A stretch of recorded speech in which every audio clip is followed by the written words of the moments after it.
This is Killer Innovations, a show about ideas, creativity, and how you can innovate.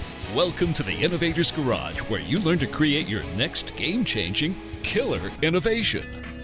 Have you ever been annoyed by that voice in your head? Especially when it's trying to convince you that you can't do something. If we listen to this voice long enough, it turns into a limiting belief.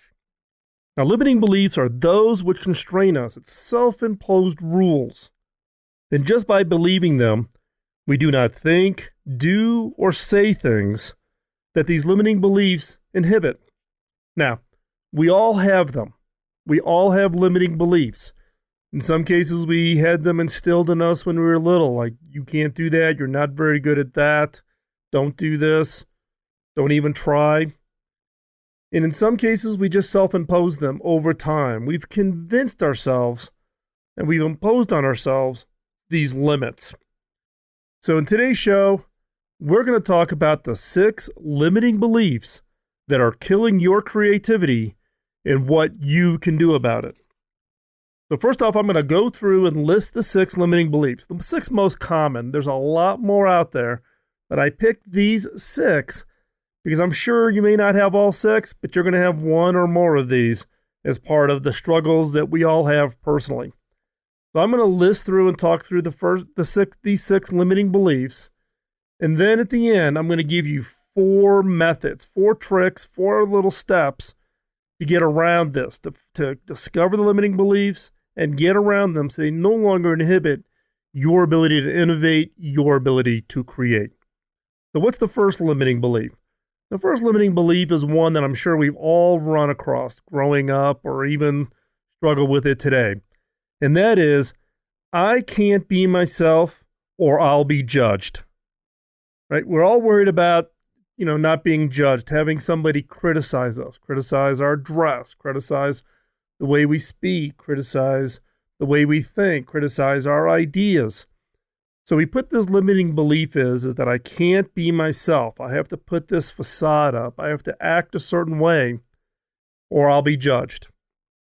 Now, we have to recognize that it's none of our jobs to please everyone in life. You can't please everyone. There will always be people out there who think negatively about something about us, our looks, our talk, our weight, our families, any number of things. The key here is to get comfortable in your own skin and be yourself. Look, we're all unique, and there'll be no one ever just like us ever that'll appear in this world. So take advantage of the fact that we are all unique and build up a little bit of that thick skin. It's hard. It really is hard. But we've got this limiting belief that I don't want to be judged. And so therefore, I'm going to live in this facade. I'm going to live in this fake world about what it is I am doing. Number 2, I can't ask for what I want in the event that it's going to get rejected. So rather than getting a no answer, I'm not even going to ask. I'm not even going to try. I'm not even going to put it forward because I don't want that no answer. Now, the fact is rejection is a part of life. If you're going to make progress, you need to ask. Nothing's given. If you sit back and wait for everything to be given to you, you are going to be sorely disappointed. You have got to reach out and you have to ask. And you have to also recognize that when you get a no answer, it's not a negative. It just means you're one step closer to getting to a yes. Those people who persevere and who keep trying and who keep asking, those are the ones that are going to succeed. Because you never know when you're going to ask for something crazy and you're going to get the answer that you really want, but you had all this fear built up. Now, I've seen this play out in spades in careers. As a leader of innovation teams, as leader of R&D organizations, as a leader of product groups, the people who advanced in my organizations, people who I promoted, were the ones who stepped up and asked. They would ask like, hey, can I take that product and run with it?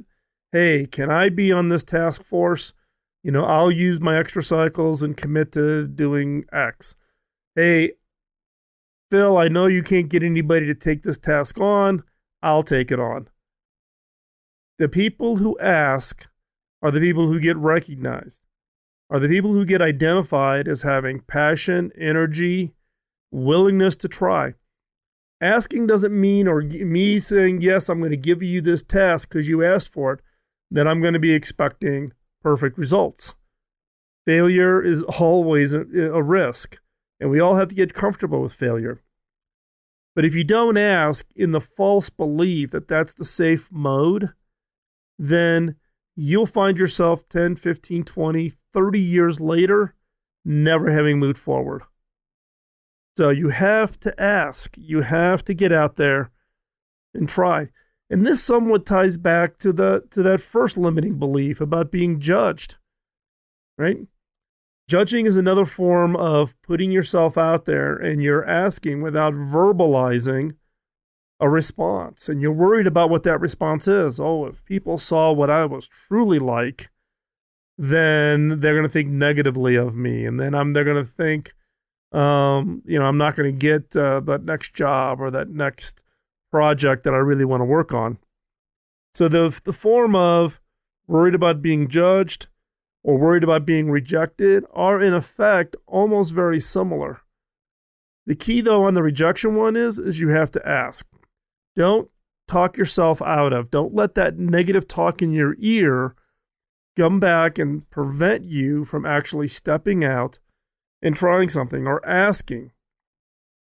Again, you may get the no answer, but that's okay. No is no to the ask. No is not to you as an individual or you as a person.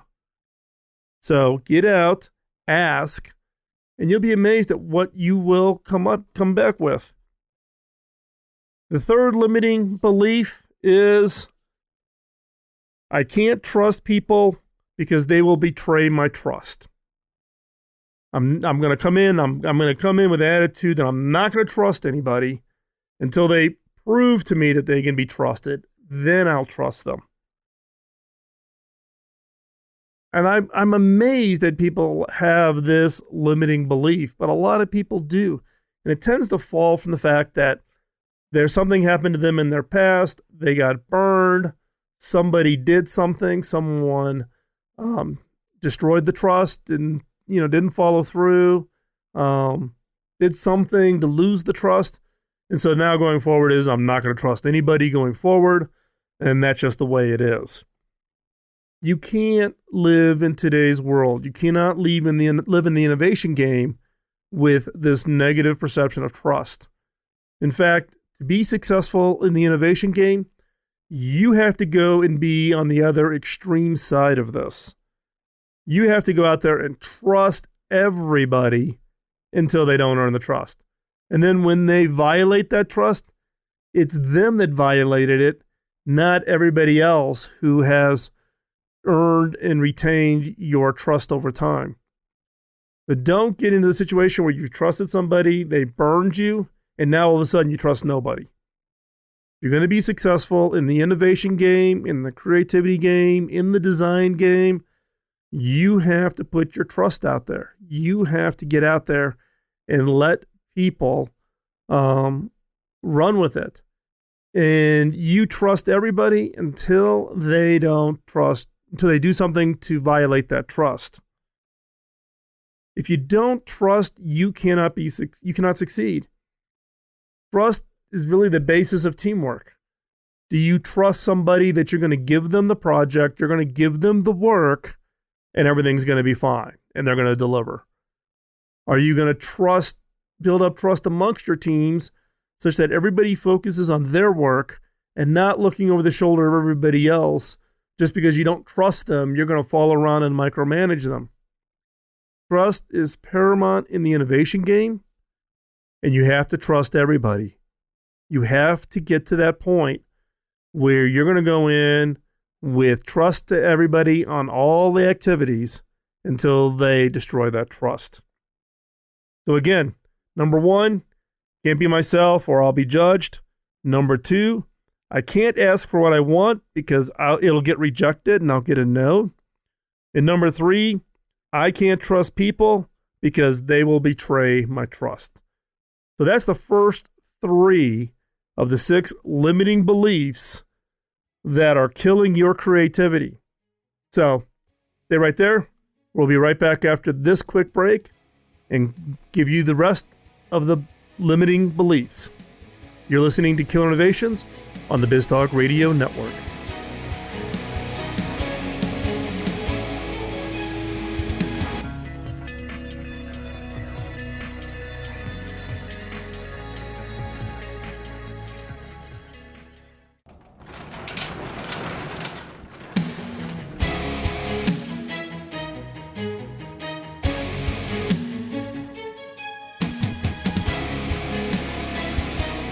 This is Killer Innovations, a show about ideas, creativity, and how you can innovate. Welcome to the Innovator's Garage, where you learn to create your next game-changing killer innovation. So what are those limiting beliefs that are killing your creativity?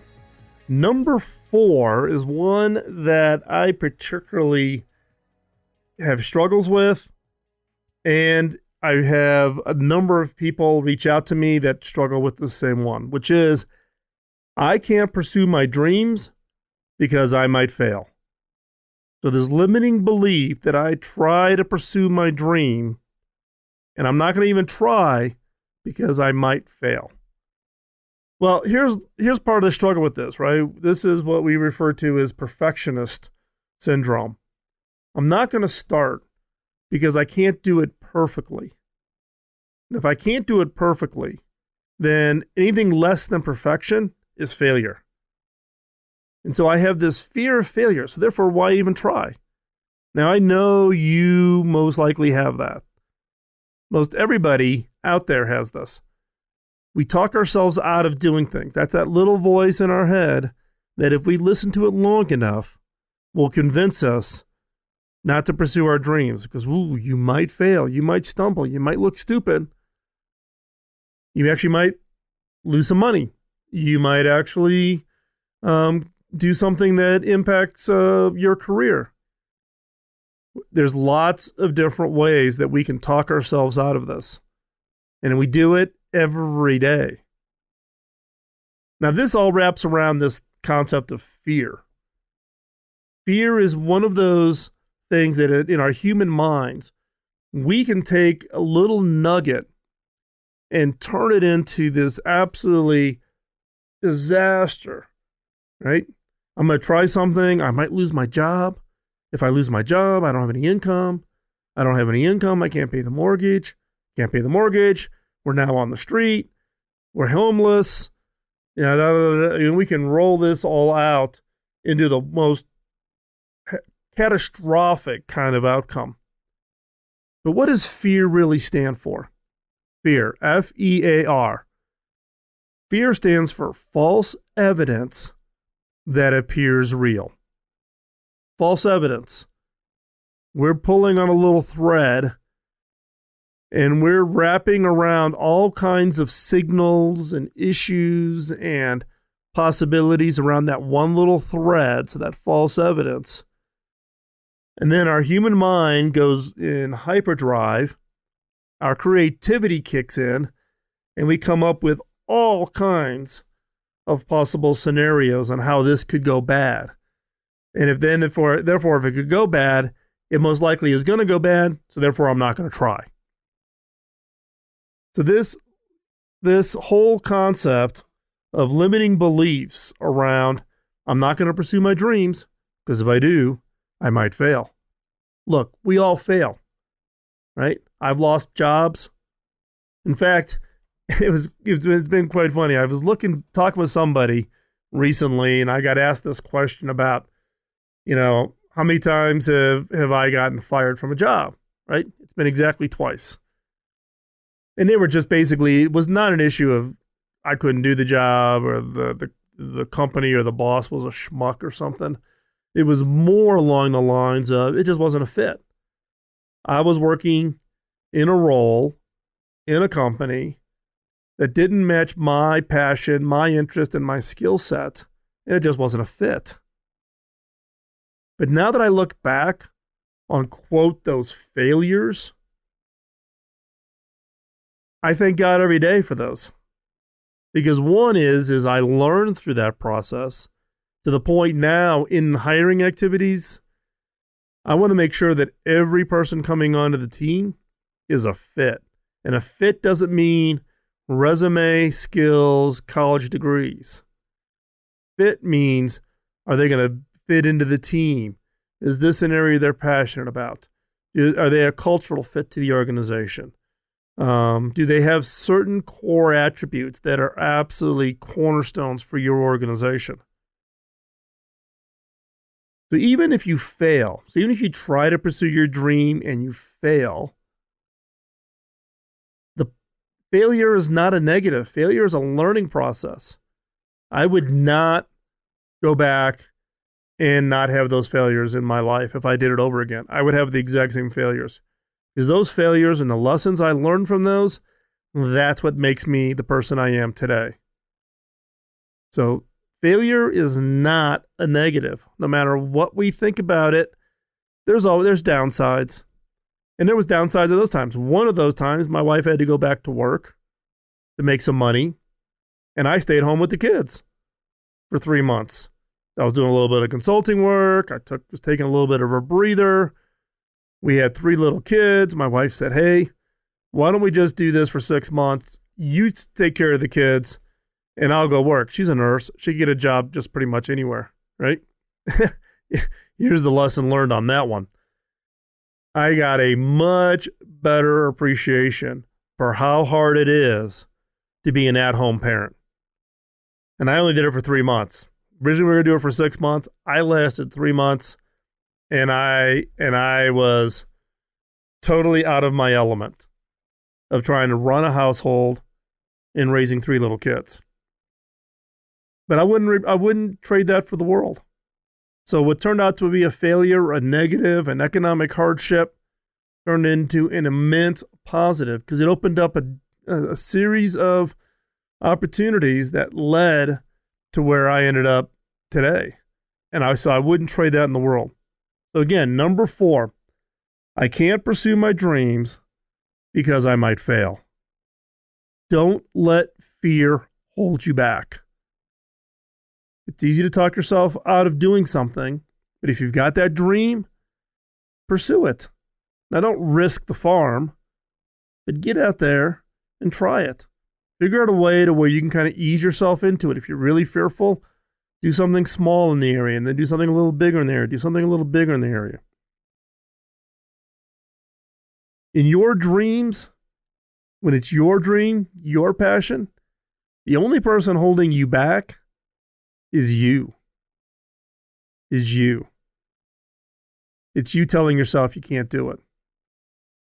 So don't give in to that. I hear all the time about people later in life saying, wow, I had this dream. I always wanted to do X, but never did it. Or I wanted to do Y, never did it. Live with no regrets. Get out there and live your dreams. Pursue it. If you've got a great product or a great idea or a great innovation, find a way to do it. Don't live with that regret later in your life. Now we're going to continue on our discussion in limiting beliefs after we return from this quick break.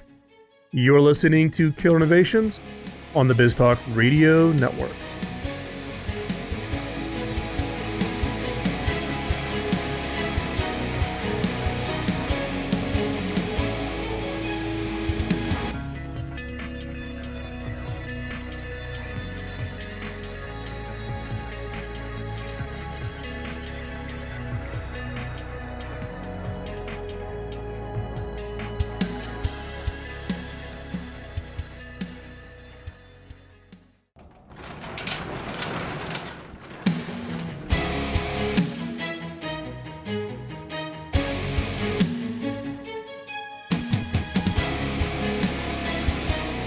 This is Killer Innovations, a show about ideas, creativity, and how you can innovate. Welcome to the Innovator's Garage, where you learn to create your next game-changing killer innovation. Welcome back. We're talking about the limiting beliefs that are killing your creativity. So number 5, this is the 5th most popular limiting belief that I created on my own list. So this is a personal perspective. Is I don't need to be successful, so I'm not going to strive for success. I'm going to say that again. I don't need to be successful, so I'm not going to strive for success. This is what we refer to as the self-intellect trap. You rationalize it, I don't need money, so therefore I don't need to, I'm not chasing the almighty dollar, so therefore I'm rationalizing myself of not needing to be successful. This turns into both this limiting belief, but it also becomes a rationalization as to why you're not successful, right? So you may at some point in your career try to be successful. Things happen. You haven't really seen that success. And so you rationalize yourself as to being, I'm just not successful. And rather than telling yourself that, you come up with this limiting belief that says, I don't need to be successful, so I'm not going to strive for success. Reality is we're all successful. Now, we may not all measure success in the same way. I can be a successful father. I can be a successful grandfather. I can be a successful husband. I can be a successful business person. But don't rationalize out a stumbling in your past as to then becoming this limiting belief that, quote, you don't need to be successful. That's giving up. That's not believing in yourself. In however way you define success. What I have found with success is that through success, you actually can help others. Now, if you'd asked me 20 years ago that would my career have ended up where it is today, having been a founder of a major tech company with an IPO, therefore establishing some financial success, to then going to Hewlett Packard, eventually to become the CTO, having career and innovation success. Would I have planned that out? No. But what that success has allowed me to do is beyond measure. Yes, I've got a certain level of financial stability for myself and my wife. But success has allowed me to help others, whether it's through this radio show and this podcast. If you're a longtime listener, you know that this is a process that we put in place 12 years ago when we started the podcast around paying it forward. It's my way of sharing my experiences and my expertise and the things I've learned and the scars I've earned to help you with your career success or to help you with your innovation success. And then beyond that, the book deal and writing my book, Beyond the Obvious, I would have never had that opportunity. And what my wife and I do is we donate 100% of the author royalties to charity. We take nothing. We don't keep any of the money that comes in from the book sales. And in fact, all of my speaking fees, I just did a speech down in Florida, in fact, was it 2 or 3 weeks ago? And 100% of the speaker fees, we actually have the organizations write the check to the charities. I've been blessed with my success, but my success has allowed me to help others. Help other people through mentoring and coaching, helping people with autism, with the Hacking Autism nonprofit, helping people in Rwanda, helping entrepreneurs by investing, helping transform the education in Africa. So even if you can rationalize that you're not driven by money, your success, though, can have a positive impact on others. So again, this limiting belief that, quote, I don't need to be successful, so I'm not going to strive for success. Think about that.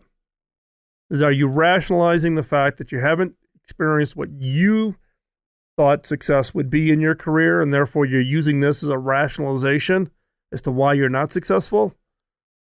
Or you need to take another hard look at yourself, and what does it take to get you back onto a success track? And number 6, it's too late to pursue my dreams. I'm too old. I waited too long. I'm not the person to go do that. I'm over 50. Now I'm getting into that late middle age. All I want to do is sit in a rocking chair, watch the sunset. If that's you, wow. We all need a swift kick in the pants every once in a while. Look, Colonel Sanders, when he started Kentucky Fried Chicken, was 74 years old. And recently on social media, there's been this viral thread going around the world's sexiest grandpa. The guy's in his 80s, and he's a runway model. He's in his 80s. The guy looks like he's in his 30s, right? He works out. He's got muscles all over the place. He started working out when he was 50. And now he's in demand by all the clothing manufacturers to be the runway model. And he's in his 80s. But he didn't start until he was in his 50s when he started just going into the gym and working out. So this concept of it's too late to pursue your dreams is total bogus. The number of entrepreneurs out there that have been highly successful, starting their careers late in life, there's a long list. Colonel Sanders and KFC is just one. And in fact, Colonel Sanders was a total failure at everything he tried up until he got into his 50s when he started doing the chicken thing. There's no age limit on pursuing your dreams, creating that new product, launching that next innovation, solving a problem in a unique and different way. In fact, I just recently did a blog post. Or actually, it wasn't a blog post. It was a podcast last week with Barry Rudolph. Barry, 32 years at IBM. And startup companies are coming to him for his advice because of all that experience. Now, that's a little different because in Silicon Valley, there's definitely this feeling that if you're over your mid-30s getting into 40, you're of less value. Now, I haven't directly experienced that, but then again, I'm not in the job market. But I have a number of people who've been on my teams in the past who are in the job market in Silicon Valley trying to find work and can't because they get written off because of age. Barry Rudolph, last week's guest on this show, is the perfect example of what happens when you can bring that experience and you can translate it to the benefit of entrepreneurs and how to take advantage of that experience and that expertise to be successful. Why learn something all over again when somebody's learned it in the past? How to do, hardware manufacturing, how to do a reverse supply chain for a hardware product, how to scale to a global basis. What does it take to open up businesses in certain regions or certain countries? How do you manage a complex remote staff? There are a lot of people out there with a lot of experience or expertise. Take advantage of that. If you're that person, be that expertise that others can take advantage of. So this number 6, the 6 limiting beliefs that are killing your creativity, this last one, it's too late to pursue my dreams, is total bogus. It's another form of fear. It's another form of rationalizing why you shouldn't go off and try something. Don't be that naysayer. Let's get out there and try it. So next up, I'm going to share with you the 4 ways to get around your limiting beliefs. If you've got one of these 6, we're going to get around that. So stay right there. We'll be right back after this short break.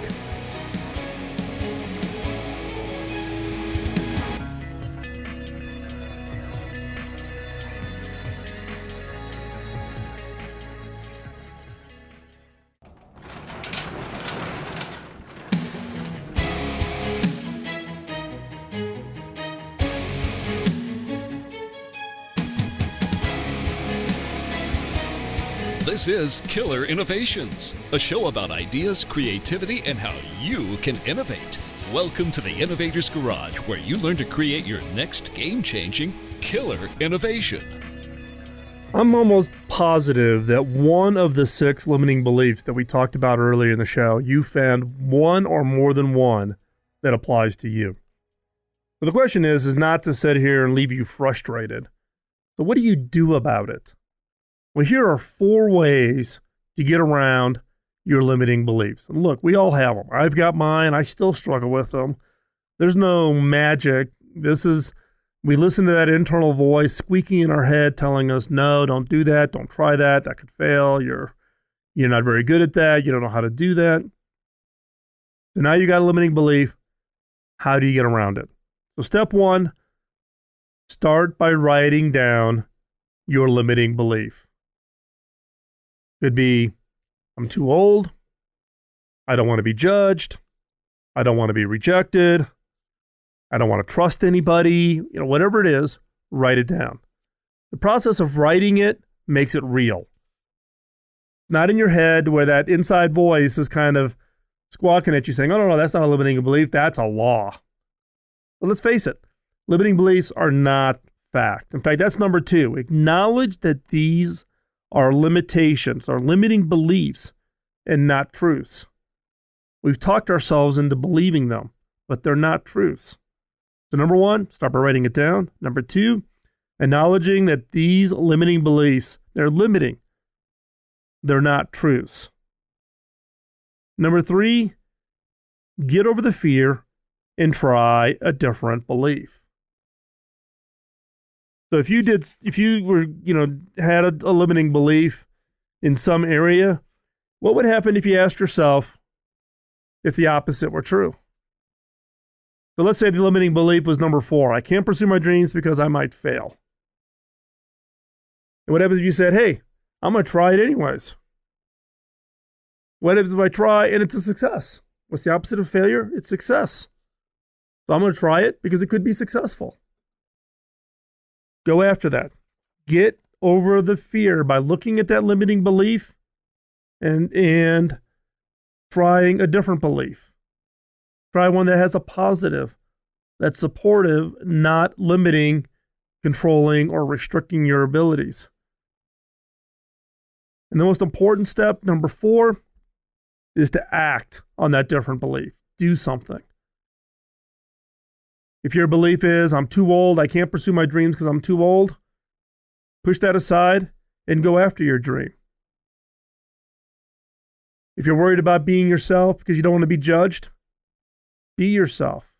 Get in a small group of close friends and just be yourself. If they're your friends, they're going to accept you. Look, we're all a little weird and we're all a little different. Our friends are those that love us unconditionally. But you'll learn by just being yourself that, hey, it's not that fearful. The fear of rejection is not something that we need to overblow. So again, let me walk through this one more time. What are the 6 limiting beliefs that are holding back on your creativity, and what can you do about it? Let's go through the 6. Number 1, I can't be myself or I'll be judged. Look, we're all fearful of being judged. Look, we judge other people. How many times you walk down the street and you look at somebody and go, wow, someone should have told them not to wear that tie this morning. We're all judgmental, but it's in our heads. And let's face it, we're all not that important in the world where everybody around us is thinking about us. We're just not that important. Number 2, I can't ask for what I want because I might get rejected. Well, rejection is part of life. Asking someone out on a date and telling you no. It's not a negative. It just saves you the time of finding out that mate probably, or that person was probably not a good match for you. Number 3, I can't trust people because they will betray my trust. Can't live in the negative side of the world. Trust everybody. If you're going to win in the innovation and creativity and design game, you have to trust everybody. Number 4, I can't pursue my dreams because I might fail. Failure is always a risk, but it's the fear of failure. Fear. False evidence that appears real. It's the fear of failure. Don't let fear dominate your thinking. Number 5, I don't need to be successful, so I'm not going to strive for success. This is one of those limiting beliefs that we use as a rationalization. We haven't achieved what we thought was success, and therefore the way to do that is this limiting belief that I don't need to be successful. And number 6, it's too late to pursue my dreams. Fact is, it's never too late. Colonel Sanders, Kentucky Fried Chicken, started it when he was 74 years old. What's your excuse? And then the 4 ways to get around your limiting beliefs. Start by writing down your limiting belief. Identify it. Don't roll around in your head where that negative talk in your head rationalizes it away. Write it down on a piece of paper. Look at it. Number 2, acknowledge that these are limiting beliefs and not truths. These are things our brain has rationalized as being somehow a way of defining ourselves. And they're not. You can change that perception of yourself. Acknowledge these are limiting beliefs and not truths. Number 3, get over the fear and try a different belief. Take that belief and flip it. So if you wrote down that belief in step 1 and step 3, write out a belief that is if it was the exact opposite. I'm too old to fulfill my dreams.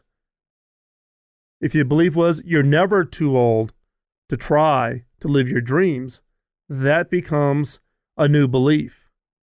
And then number 4, and the most important step is act on it. Do something.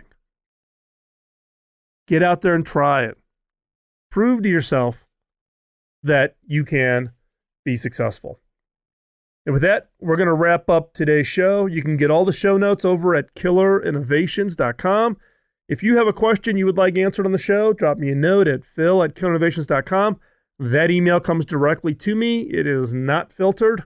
So it comes to me. I collect them all up. In future shows, we answer those questions. One quick favor, hop over to iTunes, give us a review, and give us a vote. That helps us get the word out about the show to as broad a listener base as possible. And we've had a big explosion of new listeners in the last couple of months, and I greatly appreciate that. And again, thank you for taking the time out of your busy schedule. We'll talk to you next week. Thank you, and bye-bye.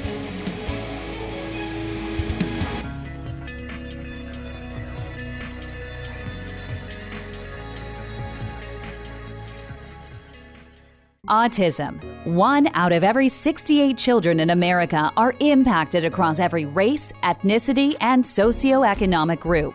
If you aren't directly affected, someone you know is. Today's world doesn't support those on the autism spectrum. It needs hacking for us to truly welcome those who think and create differently than ourselves. We're Hacking Autism, a nonprofit charity with a mission to hack therapy, technologies, and career opportunities that improve the personal and professional lives of people on the autism spectrum. We believe that everyone can play a role in supporting those on the autism spectrum so that they can show their unique talents and abilities in this fast-paced world. You aren't powerless in this fight. Use your gifts and talents to make a positive impact. Join us in making a difference. Go to hackingautism.org to learn more. Carpenters have their hammers and saws, chefs have their outfitted kitchens, and musicians have their instruments. A craftsman's ability to do their job is dependent on having the right tools. So where does an innovator, someone who takes an idea and makes it real, find the right tools to do their job. Outfit your innovator's garage by visiting innovation.tools. Innovation.tools is an online store created by innovators for innovators. It's where you will find tested and proven tools to help you create that next great product or service. These tools include books, audio training, video training, brainstorming how-tos, and much, much more. And for a limited time, listeners of Killer Innovations will get 25% off on your first order by using the discount code RADIO at checkout. And 100% of our profits from your purchases will be donated to charity. So go to innovation.tools and create that next great innovation. Rwanda is a shining example of how the global community can come together and rebuild a country after a devastating genocide. But there is still more that needs to be done. In the rural villages, students are crowded into schools with no electricity, no running water, no internet access, and limited sanitation. Will these kids be ready to continue the rebuilding of Rwanda, or will they be dependent upon others? Through education and employment, boys and girls have an equally promising future that can transform their struggling communities. For $20 a month, a child can be educated and a community strengthened. By supporting Pioneer Education Africa, a 501c3 charity, you partner with others to provide education that will prepare a generation to take on the task of self-reliance. 100% of the proceeds received go directly to the education of the children. Visit pioneereducationafrica.com to find out more.